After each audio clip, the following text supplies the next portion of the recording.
আসসালামু আলাইকুম, welcome to take education মিটি।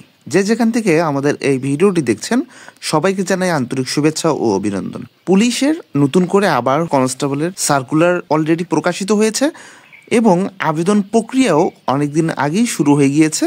তো এটি হচ্ছে রিকোয়েস্টের ভিডিও, অনেকে আমাকে বলেছেন, এই কারণে আজকের এই ভিডিওটি করা। তো আপনারা কিভাবে বাংলাদেশ পুলিশের কনস্টেবল পদে আবেদন করবেন, এর জন্য আপনাদেরকে সর্বপ্রথম যেতে হবে police.teletalk.com.bd/trc.home.php।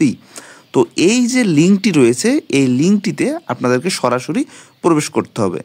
আপনারা আপনাদের ব্রাউজারে গিয়ে লিখবেন পুলিশ, POLICE, তারপর ডট দিবেন, এবার লিখবেন TELETALK মানে টেলিটক.com লিখবেন এবং লিখবেন বিডি, তার মানে police.teletalk.com.bd, একটা স্ল্যাশ দিবেন, দিয়ে লিখবেন TRC, একটা স্ল্যাশ দিবেন, দিয়ে হোম লিখে একটা ফুল স্টপ দিয়ে লিখবেন, মানে ডট দিয়ে লিখবেন PHP। তাহলে আপনারা এই ইন্টারফেসটি পাবেন। এখান থেকে আপনারা অ্যাপ্লিকেশন ফর্মে ক্লিক করবেন। এরপর দেখুন ট্রেনি রিক্রুট কনস্টেবল। তো এইখানে আপনারা ক্লিক করলেই কিন্তু আপনাদের সার্কুলারটি এখান থেকে শো করবে। আপনারা এখানে ক্লিক করলেই আপনাদের এখানে সার্কুলারটি শো করবে। দেখুন আমি এখানে ক্লিক করেছি, আপনাদের এই সার্কুলারটি শো করেছে। এখানে দেখুন 3 মার্চ 2025 তারিখ থেকে কিন্তু আবেদন প্রক্রিয়া শুরু হয়ে গিয়েছে এবং 18 মার্চ 2025 তারিখ পর্যন্ত কিন্তু আবেদন প্রক্রিয়া চলমান থাকবে। যদি কর্তৃপক্ষ চায় তাহলে কিন্তু এর পরিধি বাড়িয়ে দিতে পারে। তো আপাতত 18 মার্চ পর্যন্ত আপনারা আবেদন করতে পারবেন। তো এক্ষেত্রে আপনাদের অবশ্যই শিক্ষাগত যোগ্যতা থাকতে হবে, SSC পাস, এবং আপনাদের বয়স সীমা হতে হবে 18 থেকে 20 বছর। দেখুন প্রার্থীর যোগ্যতা বয়স সীমা 18 থেকে 20 বছর বয়স হতে হবে। যে সকল প্রার্থীর বয়স 18 মার্চ 2025 তারিখে বর্ণিত বয়স সীমার মধ্যে থাকবে তারা আবেদনের যোগ্য মর্মে বিবেচিত হবেন। দেখুন 18 মার্চ 2025 তারিখের মধ্যে আপনার 18 থেকে 20 বছর বয়স হতে হবে, এটা এখানে দিয়ে দিয়েছে। শিক্ষাগত যোগ্যতা এখানে দেখুন SSC বা সমমান পরীক্ষায় আপনাকে উত্তীর্ণ হতে হবে এবং কমপক্ষে জিপিএ 2.5 মানে 2.50 আপনার হতে হবে, অথবা সমমান হতে হবে আপনার যোগ্যতা। এখানে দেখুন পুরুষের ক্ষেত্রে উচ্চতা, বুকের মাপ, ওজন, দৃষ্টিশক্তি এগুলো দেয়া রয়েছে এবং নারীদের ক্ষেত্রেও এখানে দেয়া রয়েছে। তো এগুলো আপনারা ভালো মতন পড়ে নেবেন। আপনারা যারা আবেদন করতে যাচ্ছেন তারা অবশ্যই ভালো মতন এখানে পড়ে নেবেন। আরেকটি বিষয়, আপনাদের পরীক্ষার কোথায় শারীরিক মাপ, কাগজপত্র যাচাই কোথায় হবে, এগুলো এখানে কিন্তু ডেট সহ এখানে উল্লেখ করে দেয়া রয়েছে, আপনারা এগুলো দেখে নেবেন। এবার দেখুন যে আপনাদের এখানে টাকা পেমেন্ট করতে হবে। তো টাকা পেমেন্ট করতে হলে আপনার টেলিটক সিমে অবশ্যই মানে 40 টাকা যেহেতু চার্জ কাটবে, সেক্ষেত্রে অবশ্যই 55 বা 60 টাকা আপনাকে এখানে ব্যালেন্স রাখতে হবে। আচ্ছা, তো এ পর্যায়ে আমি আপনাদের আবেদন প্রক্রিয়াটি দেখাবো। তো যারা নির্বাচন হবেন তাদের মোবাইলে মেসেজ আসবে, তারপর আপনারা আবার টাকা পেমেন্ট করে আপনারা আবার এখান থেকে সেই পরীক্ষার ফি দিয়ে এডমিট কার্ড ডাউনলোড করতে পারবেন। তো সেই বিষয়টি যখন পরবর্তীতে SMS আসবে আমি আপনাদেরকে দেখাই দিব। তো এই পর্যায়ে চলুন আমরা কিভাবে আবেদন করবেন A to Z এবং টাকা পেমেন্ট করবেন এই বিষয়টি দেখে আসি। তো এর জন্য আপনারা এখানে চলে আসবেন, এসে এখানে চেক মার্ক দিবেন। এখানে চেক মার্ক দিয়ে আপনারা এখান থেকে নেক্সট বাটনে ক্লিক করবেন। আচ্ছা, এবার দেখুন এখানে অ্যাপ্লিক্যান্টস নেম, এখানে আপনার যে আবেদন করবেন তার নাম ইংরেজিতে, এবার ফাদার্স নেম ইংরেজিতে, এবার এখানে মাদার্স নেম ইংরেজিতে। আচ্ছা, এবার এখান থেকে ডেট অফ বার্থ সিলেক্ট করতে হবে। এখানে প্রথমে ডেট সিলেক্ট করে দিবেন, এবার মাস সিলেক্ট করে দিবেন, এবং ডেট এবং মাস সিলেক্ট করা হয়ে গেলে আপনারা এখান থেকে ইয়ার সিলেক্ট করে দিবেন। এটা আপনাদের জন্ম তারিখ দিবেন, সার্টিফিকেট অনুযায়ী সবসময় এগুলো ফিল আপ করবেন। আচ্ছা, এরপর এখান থেকে জেন্ডার, মেল হলে মেল, ফিমেল হলে ফিমেল, এক্ষেত্রে আমি মেল এখানে দিয়ে দিলাম। আচ্ছা, এরপর দেখুন এখানে রিলিজিয়ন, এখানে ইসলাম, মুসলমান হলে ইসলাম, মানে যে যার ধর্ম সেটি সিলেক্ট করে দিবেন। আচ্ছা, এবার ব্লাড গ্রুপ, এখান থেকে আপনাদের ব্লাড গ্রুপ আপনারা এখান থেকে সিলেক্ট করে দিবেন, আপনাদের ব্লাড গ্রুপ আপনারা এখান থেকে সিলেক্ট করে দিবেন। আচ্ছা, এবার কোটা, আপনাদের যদি কোটা থেকে থাকে তাহলে এখান থেকে আপনারা কোটা দিয়ে দিবেন, যে যার কোটা রয়েছে সে কোটা দিয়ে দিবেন, যার কোটা নেই সে এখান থেকে জেনারেল দিয়ে দিবেন। ঠিক আছে, মানে যার কোটা নেই তাকে এখানে জেনারেল সিলেক্ট করতে হবে, আর যার কোটা রয়েছে আপনারা তাদের সে অনুযায়ী আপনারা এখান থেকে কোটা দিয়ে দিবেন। ঠিক আছে, আচ্ছা দেখুন এখানে সব কিছু দেওয়া রয়েছে, যে ফ্রিডম ফাইটার, মুক্তিযুদ্ধ যারা করেছে তাদের সন্তান, তারপর হচ্ছে ফিজিক্যাল চ্যালেঞ্জ যারা শারীরিক প্রতিবন্ধী, তারপর হচ্ছে তৃতীয় লিঙ্গ, তারপর হচ্ছে উপজাতি, হ্যাঁ এগুলো এই ধরনের কোটা রয়েছে। আপনারা যার যে কোটা যদি কারো থেকে থাকে সেই কোটা আপনারা সিলেক্ট করে দেবেন, না থাকলে জেনারেল দিয়ে দিবেন। এবার হচ্ছে হাইট, এখান থেকে আপনার উচ্চতা আপনি কত ফুট এখান থেকে এখানে দিয়ে দিবেন। তো কত ফিট, ধরুন 5 ফিট, এবং কত ইঞ্চি, হ্যাঁ এখানে 5 ফিট কত ইঞ্চি এখান থেকে আপনাদের ইঞ্চি দিয়ে দিবেন।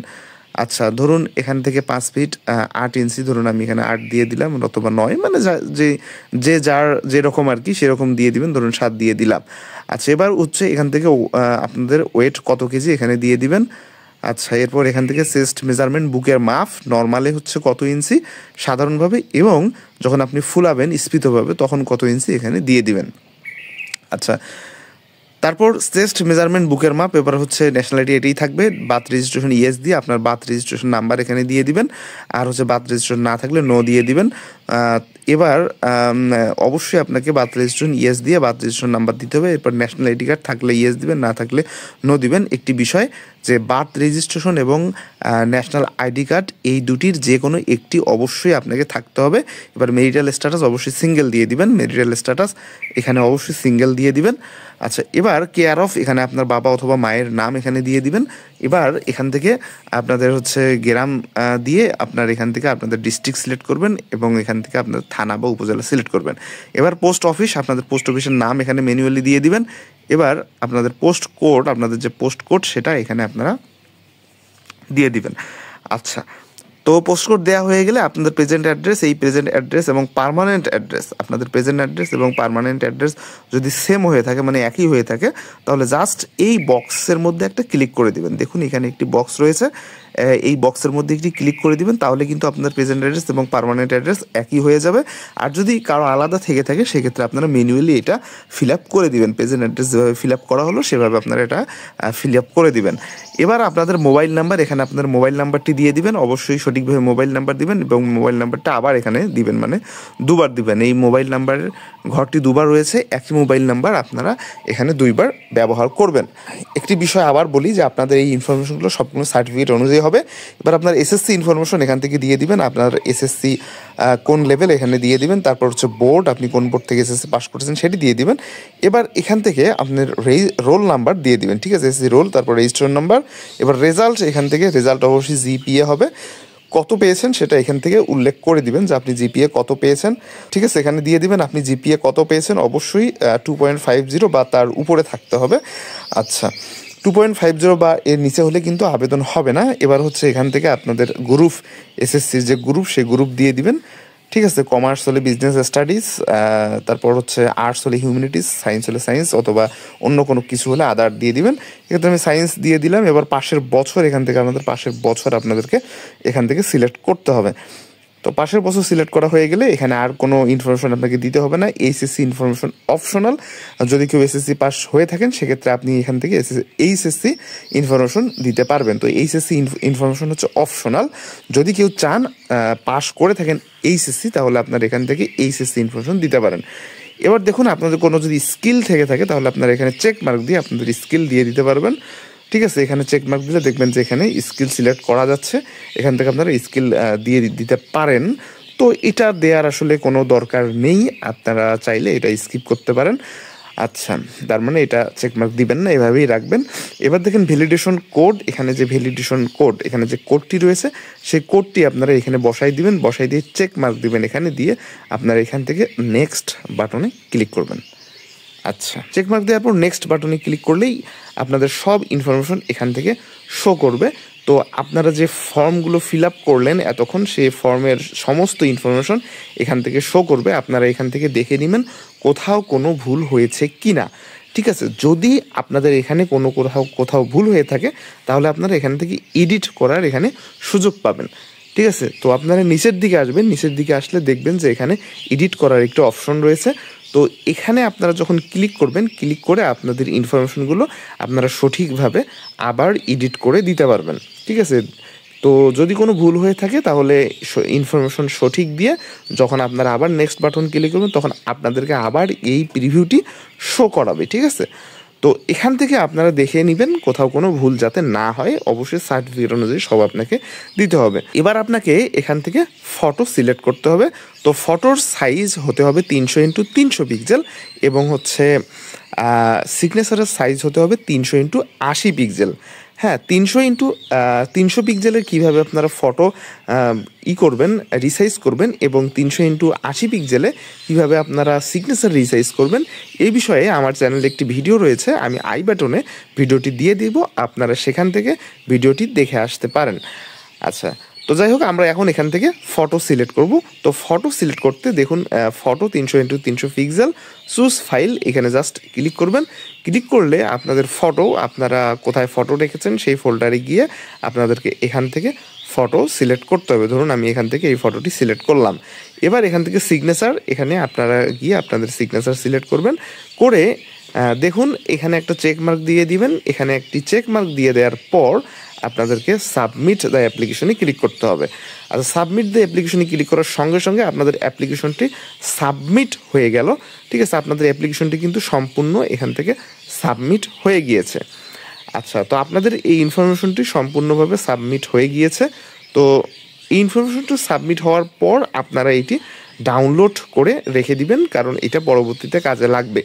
আচ্ছা, আপনারা পাস করলে ভাইবা বোর্ডে গেলে অবশ্যই এই ফর্মটি আপনাকে দেখাতে হবে, তার মানে এখান থেকে আপনি এটা ডাউনলোড করে রাখবেন। এখানে ডাউনলোড দিস ফাইল দিলেই আপনার এই অ্যাপ্লিকেশনটি ডাউনলোড হয়ে যাবে। আচ্ছা, এরপর আপনি এখান থেকে আপনার হচ্ছে টাকা পেইড করবেন। তো আপনার এখান থেকে আপনার টাকা কিভাবে পেইড করবেন, তো টাকা পেইড করতে আপনাদের টেলিটক সিমের মেসেজ অপশনে যাবেন। মেসেজ অপশনে গিয়ে আপনাকে এখানে টাকা পেইড করতে হবে। আচ্ছা, আমি বিষয়টি একটু জুম করে নিয়ে আপনাদেরকে দেখাই, তাহলে আপনাদের বুঝতে সুবিধা হবে। আপনারা আবেদন করার পর কিন্তু একটি ইউজার আইডি পেয়েছেন, ঠিক আছে। আপনাদের টেলিটক সিমের মেসেজ অপশনে গিয়ে লিখবেন TRC, একটা স্পেস দিবেন, দিয়ে সেই ইউজার আইডিটি লিখবেন। দেখুন এই যে একটি ইউজার আইডি আপনাকে দিয়ে দিয়েছে। তো আপনার টেলিটক সিমের মেসেজ অপশনে গিয়ে TRC একটা স্পেস দিবেন। হ্যাঁ, TRC লিখে একটা স্পেস দিয়ে এই ইউজার আইডিটি জাস্ট লিখে দিবেন। TRC একটা স্পেস, তারপর আপনাদের যে ইউজার আইডিটি পাবেন সেই ইউজার আইডিটি আপনারা দিয়ে দিবেন। আপনাদের ইউজার আইডি আপনাদেরকে দিতে হবে, এই ইউজার আইডি নয়, এবং পাঠিয়ে দিতে হবে 16222-এ। তো এখানে মেসেজ পাঠানোর পরে ফিরতি একটি SMS আপনি পাবেন, ওই SMS-এ একটি পিন নাম্বার আপনি পাবেন। তো আপনাকে এবার সেই পিন নাম্বারটি দিতে হবে। এক্ষেত্রে আপনি আপনার মেসেজ অপশনে গিয়ে লিখবেন TRC, এবার একটি স্পেস দিবেন, দিয়ে লিখবেন YES, মানে TRC একটা স্পেস দিয়ে ইয়েস, এবং মেসেজে যে পিন নাম্বারটি পাবেন সেই পিন নাম্বারটি লিখবেন, লিখে পাঠিয়ে দিবেন 16222-এ। আচ্ছা, তাহলে ফিরতি একটি SMS-এ আপনাকে বলে দিবে যে আপনার এখান থেকে কত টাকা চার্জ করা হয়েছে বা পেইড করা হয়েছে, এই বিষয়টি বলে দিবে, এবং আপনি যে নাম্বার দিয়ে অ্যাপ্লাই করেছেন সে নাম্বারে একটি মেসেজ চলে যাবে, এবং হচ্ছে আপনি যে টেলিটক সিম দিয়ে আপনি এখানে টাকা পেমেন্ট করবেন সেখানেও একটি মেসেজ চলে আসবে যে আপনি এখানে টাকা পেমেন্ট করেছেন। তো এভাবেই আপনারা পুলিশের জন্য আবেদন করতে পারবেন।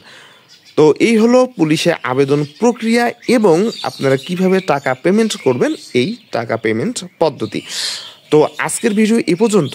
আমরা ইউটিউবের পাশাপাশি ফেসবুক পেজেও আমাদের ভিডিওগুলো দিয়ে থাকি, আপনারা চাইলে আমাদের ফেসবুক পেজটি ফলো দিয়ে রাখতে পারেন। এখনও যারা আমাদের চ্যানেলটি সাবস্ক্রাইব করেননি, দয়া করে চ্যানেলটি সাবস্ক্রাইব করুন এবং পাশে থাকা বেল আইকনটি ক্লিক করুন। ধন্যবাদ।